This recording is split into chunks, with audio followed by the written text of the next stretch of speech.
राधे राधे, नमस्कार साथियों, कैसे हैं आप सब। आशा करता हूं मस्त होंगे, स्वस्थ होंगे। मैं हूं भूपेंद्र सिंह और आप सभी का आधार एजुकेशन सांचौर की इस ऑनलाइन प्लेटफॉर्म पर स्वागत करता हूं।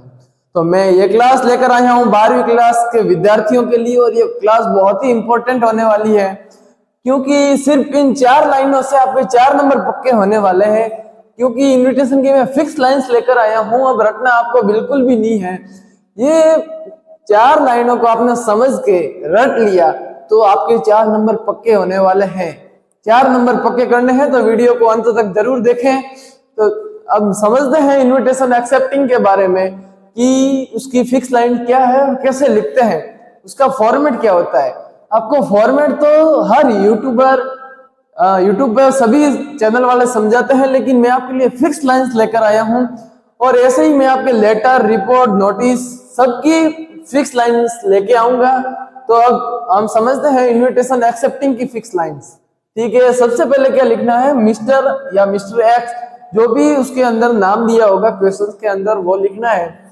Thanks for their kind invitation to, किस पे सब्जेक्ट उसके अंदर लिखा होगा कि धन्यवाद, आपने मुझे निमंत्रण भेजा। किसके बारे में है, जैसे कुछ भी मान लो कि बर्थडे सेलिब्रेशन के बारे में कि thanks for their kind invitation to birthday celebration on, फिर डे लिखना है संडे, मंडे, ट्यूसडे, वेडनेसडे, जो भी लिखना हो उसके अंदर दिया हो तो ठीक है, नहीं तो अपनी मर्जी से जिस दिन एग्जाम है उस दिन का भी लिख सकते हो। एट टाइम जैसे कुछ भी लिख सकते हो आप, 8 PM, ठीक है।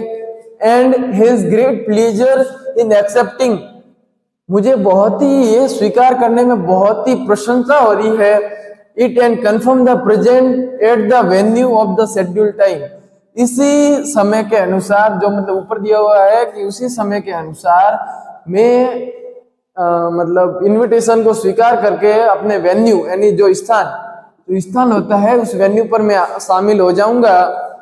और अगर आप एक्सेप्टिंग नहीं कर रहे हो और डिक्लाइन कर रहे हो, डिक्लाइन करने का मतलब है आप मना कर रहे हो, ठीक है, तो उसमें एक्सेप्टिंग इट ये नहीं लिखना है, ठीक है। इधर से फिर स्टार्ट करना है, but regards their inability due to urgent work, मुझे घर पर या कहीं भी जरूरी काम होने के कारण मैं इस इनविटेशन को स्वीकार नहीं कर पाऊंगा और मैं वहां पर शामिल नहीं हो पाऊंगा।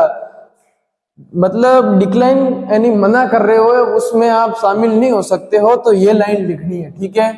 और आप अगर जा रहे हो, शामिल कर रहे हो, तो उसके लिए एक्सेप्टिंग वाली ये लाइन लिखनी है। अब आपको पता कैसे चलेगा कि डिक्लाइन है या एक्सेप्टिंग है, तो वो क्वेश्चन के अंदर दिया होगा कि एक्सेप्टिंग है या डिक्लाइन है, फॉर्मल है या इनफॉर्मल है, ठीक है।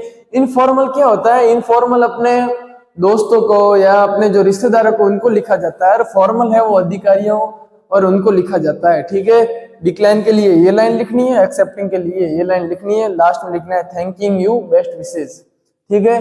ये लाइन आप 2 से 3 बार 2-3 एग्जाम्पल लेकर उसके अंदर इसी फॉर्मेट से ये लाइन याद करके फिर उसको समझना, ताकि आपके और भी बढ़िया तरीके से इन्विटेशन तैयार हो जाएंगे। और ये आपको समझ में आया होगा, और इसी आशा और अपेक्षा के साथ धन्यवाद। और इस वीडियो को लाइक करना और चैनल को सब्सक्राइब करना ना भूलें। धन्यवाद।